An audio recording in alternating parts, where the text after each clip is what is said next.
I had my lunch, so I'm going to walk to my next appointment. By the way, I'm in the Shimbashi Ekimai building, which is one of the really traditional buildings. It's a cultural relic, really.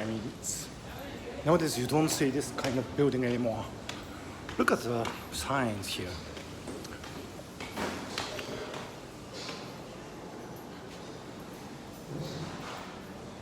Yeah. It's really historic. So I'm in near Shimbashi now, and I'm gonna walk to a place near Tsukiji, which is, I guess, 10-15 minutes walk from here. That's Panasonic. So I think that one of these buildings is Dentsu, actually, the largest public relations company in Japan.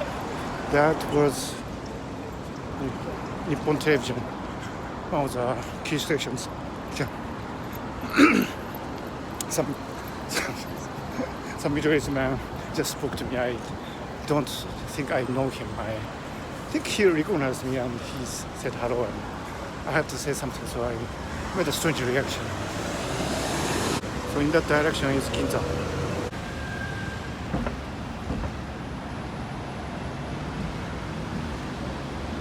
So I'm leaving the Shiodome district, where there are many headquarters of large companies like, as I said, Dentsu, public relations company, and Nippon TV. And as I said, now we are entering Ginza. So people working in the really contemporary offices in Shiodome, they have a really good access to the Ginza district, where you can shop, dine, and be entertained. So yeah, I think these salary men, or business person, in more gender neutral terms, have a really good time there.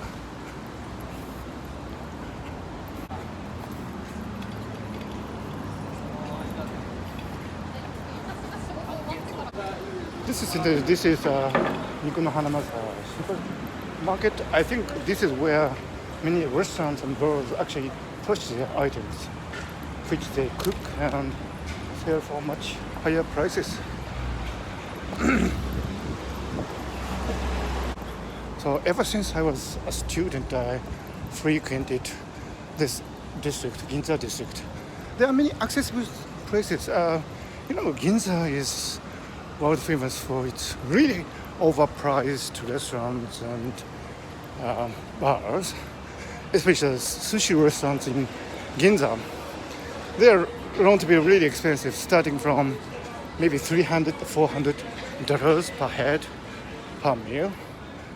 So a student cannot afford that. But at the same time, there are surprisingly affordable restaurants and places in Ginza. That's where I used to go as a student, and that's actually where I'm likely to go even now, except when some rich business person invites me over to, have a meal with him.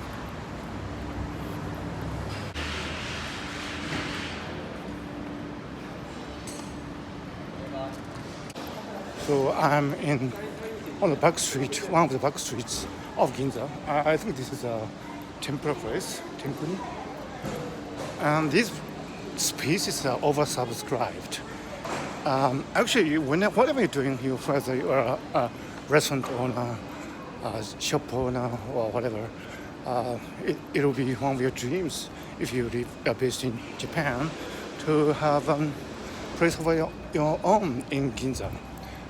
Because this is arguably the most prestigious place addresses in Japan if you are commercially oriented. And having a place in Ginza actually comes with high price, but it gives you prestige and a lot of business. Now I'm coming to an outdoor escalator. I really love to get on this one.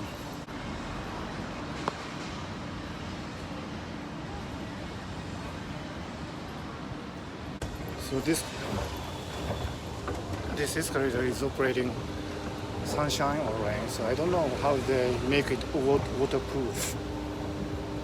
As far as I'm concerned, I don't see any waterproof mechanism.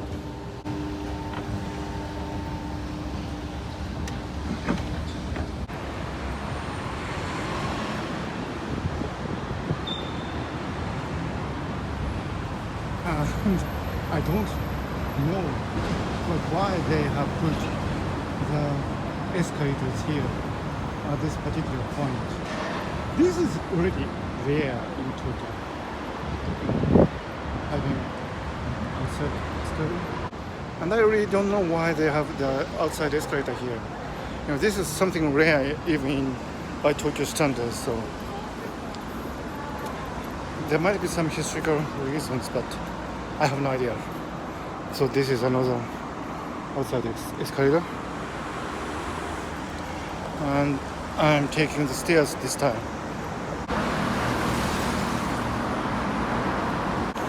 So I'm leaving Ginza now, and I'm entering the Tsukiji district, famous for its fish market, although the fish market has moved to Toyosu, farther to the sea. There's still some, fish places, restaurants and shopping outlets and so on. So people do come to Tsukiji to have some rendezvous with the fish. And in Tsukiji, you also have a lot of really expensive Japanese restaurants. Well, actually, it's the public image is that this is one of the famous Japanese restaurants. And, the idea is that politicians often come to these places to discuss politics. Who should become the next prime minister and this kind of stuff. Interestingly, this is Aragawa. It's a very famous steak restaurant. Very expensive. So I hear. Because I haven't been here, so I don't know.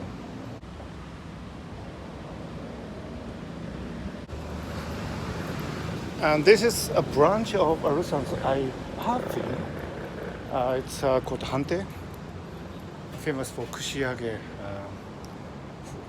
It's really a nice place to be. And it's affordable.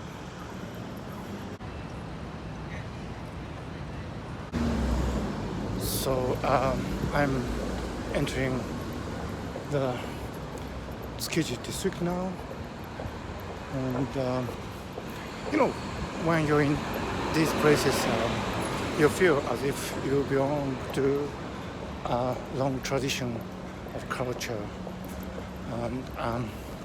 which is Tokyo, and it gives you a secure base, I think, to explore the uncertain contemporary world. After I have been coming here for, ever since I was a student, so it is indeed my secure base. Yeah.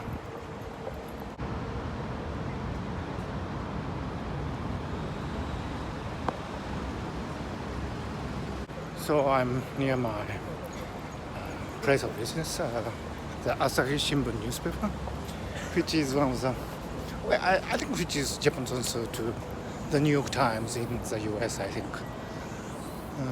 I have some interview there.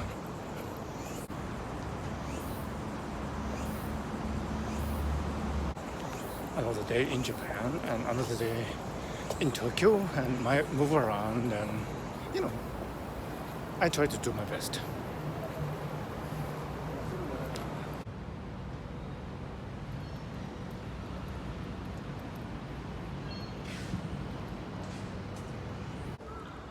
So I finished my interview at Asahi Shimbun. Now I'm moving. Yeah, the air is noticeably cooler. Maybe autumn is coming.